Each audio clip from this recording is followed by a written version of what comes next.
Hello everyone. पिछली video में हम लोग एग्रीकल्चर टॉपिक के प्रीवियस ईयर सॉल्यूशंस देख रहे थे, जिसमें हमारा टारगेट 1995 से लेकर 2025 तक के सारे सवालों को सॉल्यूशन देखना था। तो आज की वीडियो में हम लोग उसको कंटिन्यू करेंगे। पहला सवाल हमारा क्या बोल रहा है, what is or are advantage of implementing national agriculture market NAM scheme. तो नैम स्कीम के बारे में अगर मैं आपको बताऊं तो नैम स्कीम 2016 में आई थी, यानी कि इसको 10 साल हो गए आई। इसका मेन ऑब्जेक्टिव या फिर इसका एम ये था कि हमारे देश में जितनी भी मंडी हैं जहाँ पर किसान अपनी फसलों को बेचेगा, व्यापारी खरीदेगा, उन सबको ऑनलाइन पोर्टल पर लाना, जिससे कि किसान रियल टाइम बेसिस पर किसी भी मंडी में उसकी फसल का भाव क्या है उसको जान सके, और किस मंडी में उसके भाव को उसको सबसे ज़्यादा फ़ायदा मिलेगा, सबसे ज़्यादा उसको सबसे ज़्यादा उसको एडवांटेज मिलेगा, सबसे ज़्यादा उसको प्रॉफिट मिलेगा, उस मंडी में अपनी फसल को बेचे। तो ये हमारी नेम जो स्कीम थी वो थी। अब हमारा पहला ऑप्शन क्या बोला, it is a pan India electronic trading portal for agriculture commodities. बिल्कुल सही बात है, मैंने आपको बताया था कि ऑनलाइन पोर्टल पर सारी इन्फॉर्मेशन गिवन होगी हर एक मंडी की, कि इस मंडी में किस फसल का क्या भाव है, जिससे कि किसान उस मंडी में जाकर अपनी फसल को बेचे और मुनाफा अर्जित करे। दूसरा हमारा ऑप्शन क्या बोल रहा है, it provides the farmer access to nationwide market with price commensurate with quality of their produce. ये भी बात बिल्कुल सही है कि किसान को किस मंडी में क्या भाव है ये पता चले, यानी कि दोनों के दोनों ऑप्शन कैसे हमारे सही हैं। अगला क्वेश्चन क्या बोल रहा है, which of the following helps in water conservation in agriculture. 2017 का सवाल है। अगर आपने लगातार कंटिन्यूएशन में वीडियो देखी होगी तो हम लोगों ने जितनी भी पिछली वीडियो बनाई है 1995 से के सॉल्यूशन की, तो हमने सवालों का एक पैटर्न ऑब्जर्व किया था। ऑब्जर्व करते करते सबसे पहले यूपीएससी ने हम लोगों से सॉइल कंजर्वेशन के बारे में पूछा। फिर सॉइल कंजर्वेशन के भीतर जो स्पेसिफिक मेथड्स होते हैं, फॉर एग्जांपल जीरो टिलेज क्या होता है, क्रॉप रोटेशन क्या होता है, ड्रिप इरीगेशन क्या होता है, इन सबके ऊपर यूपीएससी ने सवाल पूछा। उसके बाद सॉइल कंजर्वेशन के बाद यूपीएससी का टारगेट वाटर कंजर्वेशन पे आ गया। कल को क्या पता वो हमसे कंजर्वेशन ऑफ एग्रीकल्चर के बारे में सवाल पूछे, जो कि उसने बाद में हमसे पूछा भी है। कंजर्वेशन एग्रीकल्चर ये 2018 में पूछा था, 2017 में यूपीएससी ने हमसे हिंट दे दी थी हम लोगों को कि कंजर्वेशन वाटर कंजर्वेशन का पूछ लिया है, सॉइल कंजर्वेशन का पूछ लिया आपसे क्वेश्चन, तो हम आपसे क्वेश्चन पूछेंगे कंजर्वेशन ऑफ एग्रीकल्चर का। तो बहरहाल वाटर कंजर्वेशन हम लोगों को पता था कि यूपीएससी इसके बारे में सवाल पूछेगी। तो यार इसको हम लोग जरा देखें ऑप्शंस को। पहला ऑप्शन हमारा बोल रहा है कि वाटर कंजर्वेशन के भीतर आता है रिड्यूस और जीरो टिलेज ऑफ लैंड। अभी टिलेज क्या होता है, देखो यार, टिलेज एक तरीका है सॉइल कंजर्वेशन का, जिसमें क्या होता है, इसमें बहुत सारी चीज़ें होती। पहली चीज़ तो ये होती है टिलेज का मतलब प्लोइंग से आप लोग समझ सकते हो, मतलब जीरो प्लोइंग या फिर जीरो टर्निंग। क्या होता है प्लोइंग में, क्या होता है सॉइल की नीचे वाली लेयर है उसको ऊपर लाया जाता है, ऊपर वाली लेयर को नीचे, यानी कि रोटेशन की तरह काम चलता है। अब जीरो टिलेज क्या होता है, जीरो टिलेज ये बोलता है कि सॉइल को आपको प्लो नहीं करना, उसको छेड़ना नहीं है। इसका फ़ायदा क्या होगा, तो इसका फ़ायदा ये हो जाएगा, पहला तो ये कि सॉइल में वाटर रिटेंशन रहेगा, दूसरा फ़ायदा ये हो जाएगा सॉइल में मॉइस्चर कंटेंट रहेगा, तीसरा फ़ायदा ये हो जाएगा सॉइल की फर्टिलिटी भी इंक्रीज होगी, चौथा फ़ायदा क्या हो जाएगा, कार्बन जो कार्बन जिसको हम लोग बोलते हैं कि कार्बन का स्टोरेज जो है वो सॉइल के भीतर रहेगा। अब ये मैं क्यों बता रहा हूँ, क्योंकि हम लोगों ने पिछली वीडियो में एक सवाल देखा था बायोचार, यानी कि बायोचारकोल, जिसका वन ऑफ द ऑब्जेक्टिव क्या था, कार्बन स्टोरेज। अच्छी बात है। तो हम लोगों ने जीरो टिलेज के बारे में जाना। वाटर कंजर्वेशन की सीधी सीधी बात है, हमारा जीरो टिलेज इसके भीतर इनकलकेट होगा। अगला क्या है, applying gypsum before irrigation of field. इसका और वाटर कंजर्वेशन का कोई लेना देना नहीं है। हम लोगों ने एक चीज़ देखी थी क्या, कि सबसे पहले जब हम लोग जब प्रिमिटिव मेथड्स को देख रहे थे, तो प्रिमिटिव मेथड्स में हमारा वन ऑफ द एग्जांपल क्या था, जिसको हम लोग बोल रहे थे ट्यूबवेल, सॉरी, जिसको हम लोग क्या बोल रहे थे, वेल। अब वेल की सहायता से, कुएं की सहायता से हम लोग इरीगेशन करते थे। बाद में जब ग्रीन रेवोल्यूशन के बाद जो मॉडर्न मेथड आए, तो मॉडर्न मेथड में हम लोगों ने देखा था फॉर एग्जांपल ट्यूबवेल या फिर कैनल सिस्टम का एक डीप नेटवर्क बन गया था। इससे क्या हो रहा था, ट्यूबवेल से हमारा जो वाटर लेवल था वो कम जा रहा था, मतलब नीचे हो रहा था, वाटर लेवल हमारा ड्रॉप करता जा रहा था और सॉइल में सैलिनिटी बढ़ती जा रही थी। जब वाटर को लेकर ये डिस्प्यूट्स आने लगे, तो हमारे मॉडर्न इरिगेशन मेथड आए, जिसका एग्जांपल क्या था, माइक्रो इरिगेशन, जिसमें हमारा ड्रिप इरिगेशन था, जो कि यूपीएससी का प्रीवियस ईयर क्वेश्चन था। वाटर कंजर्वेशन के भीतर ही आ रहा था। वाटर कंजर्वेशन की हिंट यूपीएससी ने हम लोग को दे दी थी ड्रिप इरिगेशन के माध्यम से, कि देखो ड्रिप इरिगेशन में हम लोग आपसे सवाल पूछेंगे। तो ड्रिप इरिगेशन हो गया था, स्प्रिंकल इरिगेशन हो गया था, बबलर इरिगेशन या फिर स्प्रे जेट। ये सारे कैसे थे तरीके, ये ऐसे तरीके थे जिससे कि हम लोग टारगेटेड पिन पॉइंट पर, जहाँ पर हम लोग को पानी की सबसे ज़्यादा आवश्यकता है, वहाँ पर कैलकुलेटेड अमाउंट में वाटर को डिस्चार्ज करें, जिससे कि हमारी आउटपुट या फिर हमारी यील्ड जो है वो सिग्निफिकेंटली इंक्रीज हो। और जो हमारे नेगेटिव इम्पैक्ट थे वाटर को लेकर, फॉर एग्जांपल वाटर टेबल का नीचे जाना या फिर डेजर्टिफिकेशन होना, ये सारे कैसे हो सके, या फिर सॉइल इरोजन होना, ये कम हो सके। अगला हमारा क्या है ऑप्शन कि allowing crop residue to remain in the field. Zero tillage जब मैं आपको बता रहा था तो उसमें एक और एक्सपेक्ट क्या होता है, ये होता है कि जो सॉइल का जो हमारी फसल का रेसिड्यू होगा उसको हम लोग खेत में ही रहने देंगे, वो ब्राउन मैन्योर बन जाएगा, यानी कि सड़ जाएगा, गल जाएगा और सॉइल की नेचुरली फर्टिलिटी को बढ़ाता रहेगा। जो जीरो टिलेज में आपको बताया था क्या कि सॉइल की फर्टिलिटी को इंक्रीज़ करता है, वाटर रिटेंशन भी इंक्रीज़ करता है और कार्बन का स्टोरेज जो होता है वो सेंचुरीज तक रखता है। यानी कि सीधी सीधी बात क्या होगी, ऑप्शन नंबर 1 और 3 हमारे कैसे हैं, सही है। उम्मीद करता हूँ ये क्वेश्चन आपको समझ में आया होगा। अगला हमारा क्वेश्चन क्या बोल रहा है, with reference to agriculture in India, how can technology of a gene sequencing often seen is news be used in immediate future. देखो यार, जीन सीक्वेंसिंग के बारे में हम लोग जानते हैं क्या कि आफ्टर हम लोगों की जो पॉपुलेशन 17th सेंचुरी के बाद सिग्निफिकेंटली एक्सप्लोड हुआ। क्यों एक्सप्लोड हुआ, क्योंकि उसके कई सारी इकोनॉमिक और ह्यूमन ज्योग्राफी में हम लोग फैक्टर पढ़ते हैं। For example better medical care होना, फॉर एग्जांपल जो हम लोग के वर्ल्ड में एक तरह की शांति आ गई थी, इससे क्या हुआ था, इससे ये हुआ था डेथ रेट वगैरह कम हो गई थी। जब डेथ रेट कम हो गया था वर्ल्ड में, तो जब दुनिया भर के देशों में डेथ रेट कम हो गया तो पॉपुलेशन इंक्रीज़ हुई थी। पॉपुलेशन इंक्रीज़ हुई थी तो इस पॉपुलेशन को खाना खिलाने के लिए फूड सिक्योरिटी के प्रोग्राम चलाए गए, जिसका बेस्ट एग्जांपल क्या था, जेनेटिकली मॉडिफाइड क्रॉप्स। अभी 2000 की या फिर लेट 20 सेंचुरी की बात हो रही है, 21st सेंचुरी की अर्ली स्टार्टिंग की बात हो रही है। उसमें क्या हुआ, कई सारे फूड स्टोरेज को लेकर प्रोग्राम चलाए गए। कई सारे जो फसलों में कीड़े लग जाते थे उनको मारने के लिए एक प्रोग्राम चलाया गया, जिसका बेस्ट प्रोग्राम क्या था, genetically modified crops. Genetically modified crops वो क्रॉप्स होती थी जिसको हम लोग लैब में ग्रो करते थे और जो हमारे बेसिक टारगेट्स होते थे, फॉर एग्जांपल हाई यील्ड होना चाहिए, फॉर एग्जांपल ड्रॉप रेजिस्टेंस होना चाहिए, जो हम लोगों के मॉडर्न 21st सेंचुरी के प्रॉब्लम से, क्लाइमेट चेंज हो गया, फूड सिक्योरिटी हो गया, उसके साथ साथ जो हम लोगों के वीड्स होते हैं या फिर इंसेक्ट्स वगैरह होते हैं उसको टॉलरेंट फसल हो गया। तो ये जितने भी ऑब्जेक्टिव थे हमारे मॉडर्न वर्ल्ड के, उन सबको फुलफिल करने के लिए हम लोगों ने gene sequencing one of the way था जिससे हम लोगों ने जेनेटिकली मॉडिफाइड क्रॉप्स बनाई थी। तो बहरहाल एक्सप्लेनेशन बहुत हो गया, ये वैसे साइंस एंड टेक का टॉपिक था। तो पहला हमारा ऑप्शन क्या बोल रहा है, gene sequencing can be use to identify genetical makers for disease resistance and drought tolerant to various crop plants. बिल्कुल सही बात है, हम लोग देख चुके हैं क्या जेनेटिकली मॉडिफाइड क्रॉप्स जो थी वो डिसीज रेजिस्टेंस। फॉर एग्जांपल इसका बेस्ट एग्जांपल क्या था, BT cotton.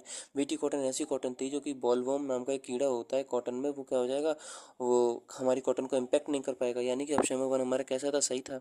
This technology help in reducing the time required to develop new variety of crop plant. ये भी बात सही है, जब लैब ग्रोन होंगे तो कैसे होंगे, ज़्यादा टाइम नहीं लेंगे न्यू वैरायटी को ग्रो करने में। अगला हमारा ऑप्शन क्या बोल रहा है, it can be use to decipher host pathogen relationship in crops. यानी कि किस क्रॉप में कौन सा उसका पैथोजन है, कौन सा उसका होस्ट है, ये पता अगर होगा तो उसका जो रिलेशन है उसको हम लोग डिकोड कर पाएंगे। और डिकोड करने के बाद जैसे ही हम लोगों की फसल में जो हम लोगों को उसका वो देना है, एक तरह का एंटीडोट जिस तरह से हम लोग को देना है, तो हम लोग सुचारू रूप से उसको दे पाएंगे। यानी कि 3 के तीनों ऑप्शन कैसे थे, सही थे। अगला अगर हम लोग क्वेश्चन बोले, विच of the following falls under conservation agriculture. तो मैंने आपको पहले क्या बताया था, सॉइल कंजर्वेशन के उसने क्वेश्चन पूछा।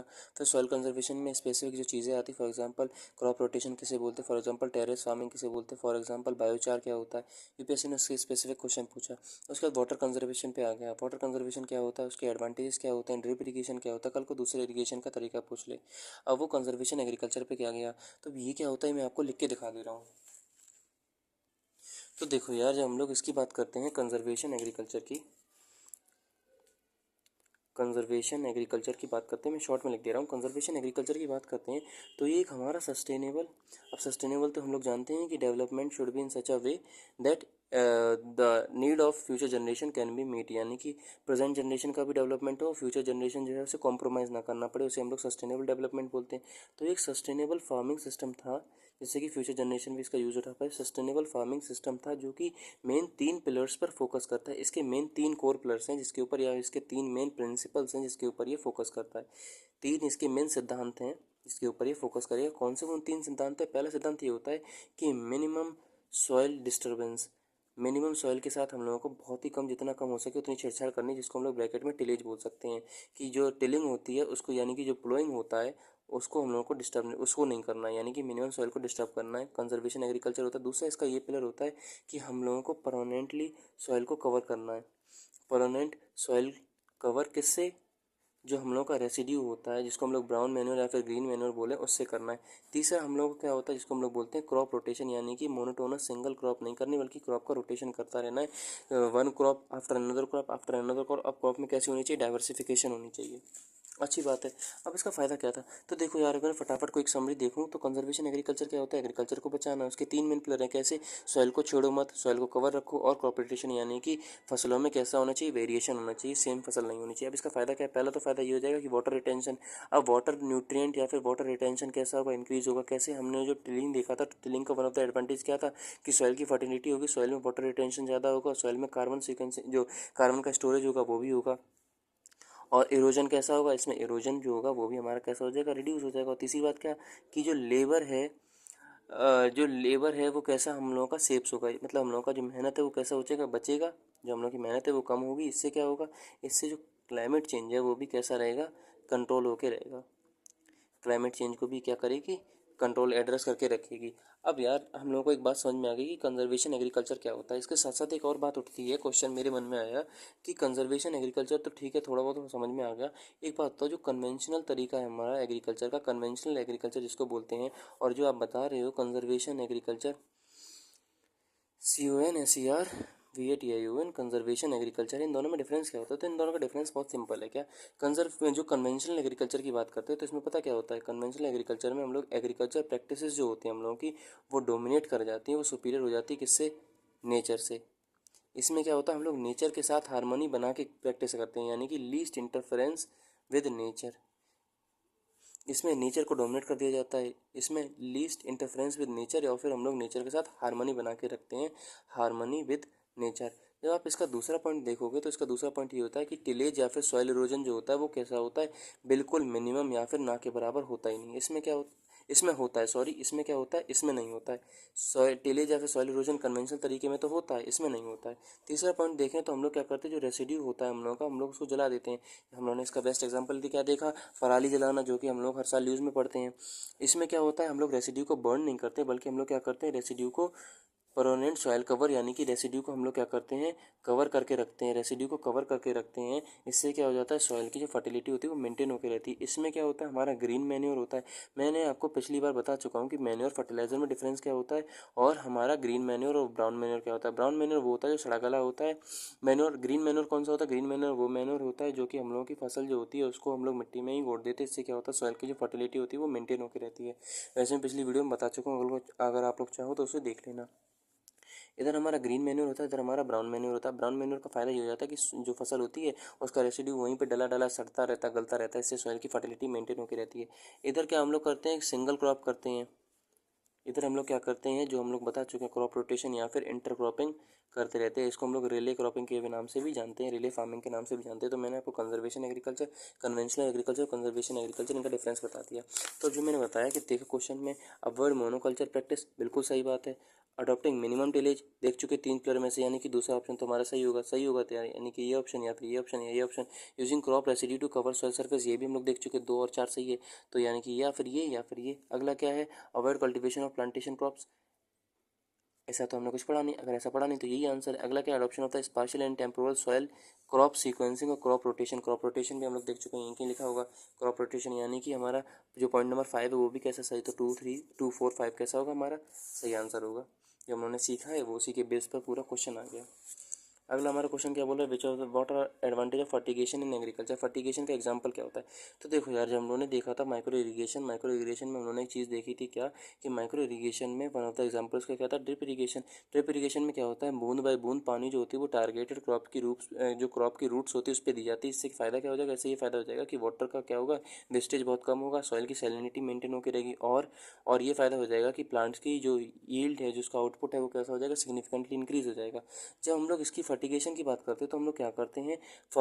जो फर्टिलाइज़र होता है plus irrigation equals to fertigation, यानी कि जब लोग इरीगेशन करते हैं, पानी जब दे रहे होते हैं तो पानी में ही हम लोग क्या करते हैं? फर्टिलाइज़र को घोल के दे देते हैं। इससे क्या होता है? उसी टाइम पर हमारा फर्टिलाइज़र जो होता है वो भी फसल में पहुंच जाता है जिस टाइम पर हमारा पानी पहुंचेगा। तो फर्टिगेशन तो हमें समझ में आ गया। इसके फ़ायदे क्या हैं? तो मैं अगर आपको बताऊं फर्टिगेशन का फ़ायदा क्या है,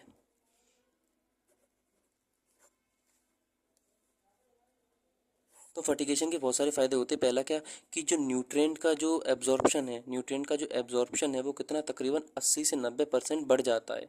% बढ़ जाता है। दूसरा इसका फ़ायदा क्या होता है कि जो फर्टिलाइज़र होते हैं ना, अगर फर्टिलाइज़र सिग्निफिकेंटली यूज़ होगा तो सीधी सीधी बात है फर्टिलाइज़र की कॉस्ट भी रिड्यूस हो जाएगी। क्यों? क्योंकि फर्टिलाइज़र की डिमांड रिड्यूस हो गई है, क्योंकि जितना चाहिए था हमने उतना ही दिया है।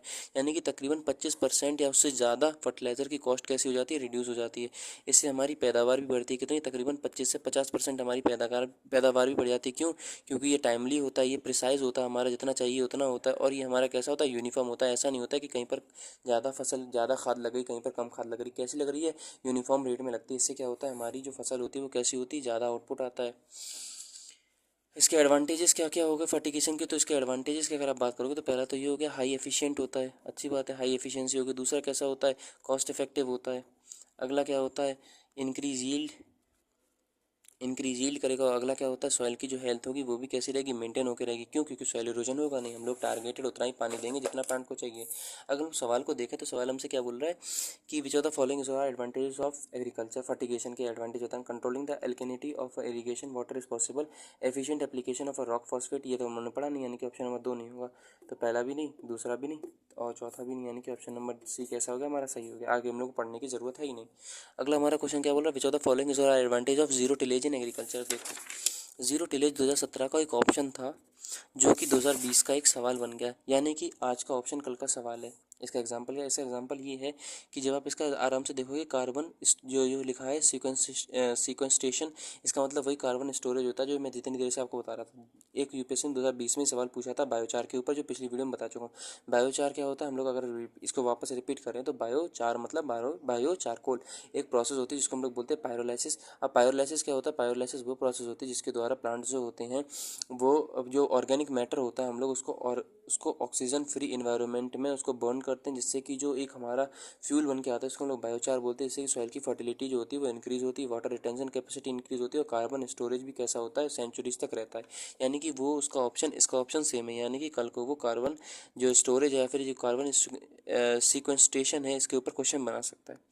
जीरो टिलेज में पहले बता चुका हूँ क्या कि हम लोगों को प्लांट को जो खेत है हम लोगों का उसको जोतना नहीं। इससे क्या हो जाएगा, वाटर रिटेंशन कैपेसिटी, सॉइल की फर्टिलिटी या फिर कार्बन स्टोरेज, ये सारी चीज़ें कैसी होंगी, इंक्रीज हो जाएंगी। तो पहला हमारा क्या बोल रहा है, sowing of what is possible without burning the residue of previous crop. ये भी टिलेज में आता है। क्या आता है देखो यार, क्या होता है, एक बार खेती हो जाती है ना तो उसके रेसिड्यू को किसान जला देते हैं, जो जिसको हम लोग जानते हैं, हर साल न्यूज़ में पढ़ते हैं, पराली जलाना। तो यूनियन गवर्नमेंट ने सब्सिडी भी लॉन्च करी है कि आप लोग अपनी खेती को जलाओ मत, जो बचा हुआ है उस रेसिड्यू को जलाओ मत, अगली खेती के बीज को बो दो, हम लोग आपको सब्सिडी देंगे। यानी कि ऑप्शन नंबर 1 हमारा कैसा है, सही है, ये टिलेज में आता है। Without no need for nursery और of ripe sapling, directly planting of paddy seeds in the wet soil is possible. बिल्कुल सही बात है, पॉसिबल होती है। और carbon sequestration in soil is possible, यानी कि हमारा ऑप्शन नंबर डी कैसा होगा, सही होगा। सारे के सारे जीरो टिलेज को लेकर एडवांटेज हमारे सही है। अगला सवाल हमारा क्या बोल रहा है, द क्रॉप इज सब ट्रॉपिकल इन नेचर, सब ट्रॉपिकल है। A hard frost is injurious to it. It requires at least 210 frost free days and 50 to 100 centimetre rain for its growth. अब देखो 210 फ्रॉस्ट फ्री डेज आए, हमें तुरंत पता चल गया कॉटन की बात हो रही, फिर भी हम लोग पूरा पढ़ेंगे। A light well drain soil capable for retaining, जो कि हम लोग मन में बोल ले रहे क्या, ब्लैक सॉइल या फिर रेकुर सॉइल होती है जिसमें सेल्फ फ्लोइंग कैपेसिटी होती है। ठीक है, आगे पढ़ते हैं। Is ideally suited for conservation cultivation of this soil, cotton इसका आंसर होगा। अब देखो यार, मेरे दिमाग में एक बात समझ में आई क्या इस क्वेश्चन के बाद कि क्रॉप है उसकी स्पेशलिटीज़ जो है, उसके स्पेसिफिक जो पॉइंट है उससे रिलेटेड यूपीएससी सवाल पूछ रही है। यानी कि क्रॉप उसकी क्लाइमेटिक कंडीशन क्या होंगी, वो हम लोगों को थीम जो थी वो वैसे ही कवर थी। अब यार एग्रीकल्चर से रिलेटेड केवल हमारे 3-4 सवाल हैं वो बचे हैं। 2020-22 हमने सारे सवाल देख लिए एग्रीकल्चर 1995 से लेकर जितने आए, वो सवाल मैं आपको अभी नहीं कराऊंगा क्योंकि सवाल 3-4 ही बचे हैं। उन सवालों को जो वो सवाल है वो इकोनॉमिक से आए हैं, तो जो हम लोग इकोनॉमिक वाला सेक्शन देखेंगे, इकोनॉमिक्स के प्रीवियस सॉल्यूशन करेंगे, तब उन क्वेश्चंस को मैं आपको वहाँ बताऊँगा। आज की इसी वीडियो के साथ हम लोगों के एग्रीकल्चर टॉपिक जो है उसके सारे हम लोगों ने सवालों को देख लिया है। अगली वीडियो में हम लोग दूसरे चैप्टर को शुरू करेंगे जो कि मोस्ट प्रोबेबली हमारा ट्रेड और जो ट्रांसपोर्ट कम्युनिकेशन वाला चैप्टर है, वाटर बेस वगैरह वाला, उसको हम लोग देखेंगे। और हम लोगों का धीरे धीरे ऐसे ही चलता रहेगा कोर्स। आपका कोई भी आज की वीडियो अगर आपको फास्ट लगी हो तो उसका रीज़न ये था कि सवाल हम लोग को बहुत ज़्यादा करने थे और वीडियो के बहुत ज़्यादा पार्ट्स आ रहे थे। आज की वीडियो में हम लोग 1 2 3 4 5 6 7 सवाल कर लिए। अगर आपको कोई भी सवाल फिर भी कोई दिक्कत हो तो आप कमेंट में ज़रूर पूछ लेना। मैं आपको सारी कमेंट्स पढ़ूंगा, सारे उसके सॉल्यूशन देख लूँगा और मैं यही बताना कि वीडियो में क्या कमी है, क्या अच्छाई है और हम लोग कैसे बेहतर हो सकते हैं। मैं सारे कमेंट्स देखता हूँ। तो अगली वीडियो में हम लोग मिलते हैं। कोई भी डाउट हो आप लोग कमेंट्स में ज़रूर पूछ लेना। टिल देन, जय हिंद, जय भारत दोस्त।